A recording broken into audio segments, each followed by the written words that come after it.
Hey, today we're going to dive into some details on buckets. Got a great question the other day. It said, "Hey, Joe, you've talked about setting up buckets and you talked about why setting up buckets, but you haven't talked about the monthly, quarterly, semi-annually adjustments you make between buckets and why you do that. Can I see that on your whiteboard?" Here you go. We got that today. So, first, a little background. Buckets. Why do you have buckets? Buckets are set up for sequence of return risk. They're set up for whenever the market goes down 20, 30%. You don't want to sell equities. You want to have some fixed income or fixed assets as a buffer to all that. I think everybody gets that. Okay, so here's the design. You have bucket one here and bucket two. This is my setup, okay? That's why I'm explaining this, my setup. What I do, you can vary off this. But this is showing, this is an example, okay? Not exactly what I'm doing, but I'm doing this for simplicity of the math, okay? I'm making it easy on me. 5 years fixed in bucket one, and the growth or equities is in bucket two. So let's look over what goes into 5 years fixed. So say your monthly expenses are $7,000. Again, simplifying this. I'm not putting in one-time expenses, not putting in GoCo spending and all that. I'm just giving you a simple example. Monthly expenses, say they're $7,000. Now, say you have some income. It could be from Social Security, could be a pension, could be some part-time income. That's coming in monthly. That's $2,000. 7,000 minus 2 is $5,000 we need from our fixed assets, okay? $5,000 needed from the portfolio. That's a month times 12 months means $60,000 a year. $60,000 a year. If we decided that we wanted 5 years of buffer for our sequence of return risk, bear market and return that time, 5 years is $300,000 that you have here in bucket one. As you know, I have 10 years, but I built up to that. Several factors went into that. I originally retired with 3.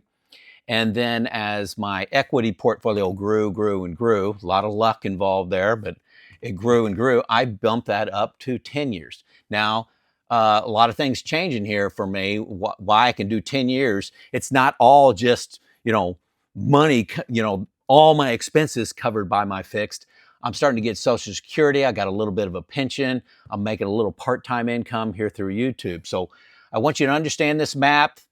300,000 going in here into fixed. Now let's go into how that looks on a monthly basis, things going in and out of accounts. Okay, now let's dive into a month and how the buckets actually work. Okay, at the top here, I got my bucket one, and just for, just to make it a little more, I think I put a couple funds in there, and these are actually the 2 funds that I do use. AXX, that's a money market fund inside of Fidelity, and SGov, that's T-bills inside of Fidelity. I actually have a little bit more, and these are not my numbers again, but I got more in SGov because SGov has an expense ratio of, I believe, 0.099 basis points, and this SPXX is like 0.45. So this gets a little better return, about a quarter better return, and the income that is generated is tax-free, state and local. So this pays a little bit better, but this is a little more liquid. Also, in this example, note that I have 60,000 at SPAXX. That's happens to be the yearly amount that I need from bucket one. So I can kind of tell, am I spending too much or too little just by looking at that number. So just another benefit. And then bucket two, say you have 100,000 in international equities and 600,000 in the S&P 500. Okay, just trying to be a little real here. So let's take a look. I know my head's a little off to the side here, but in month one, you spend $5,000, right? That's what we said, $5,000 from the previous board. Bucket two is at new highs. Bucket 2 is at new highs. Say the S&P 500, plus your international is, say you have $700,000 in there. Well, that's what it shows. You have $700,000 in there, and say you have $705,000 in there. At the end of the first one, just with the market dynamics going on, you say, hey, it is right there at new highs. It's doing great. So yes, I'm going to choose to refill bucket 1. So I'm going to refill bucket 1, $5,000. I'm going to sell $5,000 from over here and put it over here. And why do you do that? You do that to keep this dry powder. This dry powder, you want to go into a market downturn with this $300,000. You don't want to run this all the way down to zero, and then a bad market happens, and then you're caught with nothing. Okay, so this is like some people call it dry powder. The analogy I like is keep the gas tank full. This is keeping the gas tank full for a long bear market and the return back to new highs. So yes, top it back off because you're at new highs. Okay, let's just go to month 2 here. You spent $5,000. Bucket 2 is not at new highs. Maybe you're down 10%. You can say, oh, it's not at new highs. Refill bucket 1? No. Okay. Month 3, $5,000. You spend it again. Bucket 2 at new highs? No, it's not. No, it's not. It's down. Don't do anything. Okay. And then here is month 4. You spend another $5,000. All of this is bringing bucket 1 down. Like we said, we wanted to have a full gas tank. Oh, but then it rebounded. Okay. Yes. So let's refill bucket 1, $15,000. We're back with a full gas tank again. That's kind of a high-level concept of how it works. Now, when I first retired, I was doing this monthly, okay? And it made me feel comfortable starting out to do it monthly.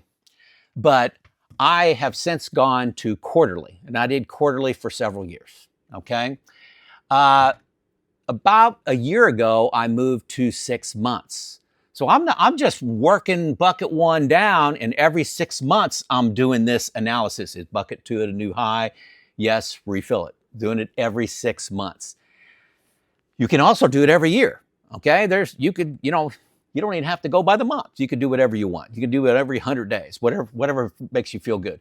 Now I've been doing it every 6 months, and I actually think that's too long. I think I need to go back to quarterly because a lot happens in 6 months. A lot happens. I haven't looked at my investments in 6 months. And I don't know. I just feel that's a little long. So that's fundamentally how it works. You gotta keep this gas tank full whenever you can. When the market's up, you top it off. Market's up, you top it off. Okay? Hopefully that makes sense. When the market goes down, you let bucket 1 do its job. Okay? Now, and like I said earlier, I pull out of this SPAX fund, and I can see how much that is going down every single month. I can look at it. Hey, I started with 60. That's what I needed for the year. I can see, oh my gosh, I'm down to 30,000. I'm down to 20,000. I can see what's happening. Now, I may need to tap into the SGov. That's okay. But I know that, hey, this is going on pretty long.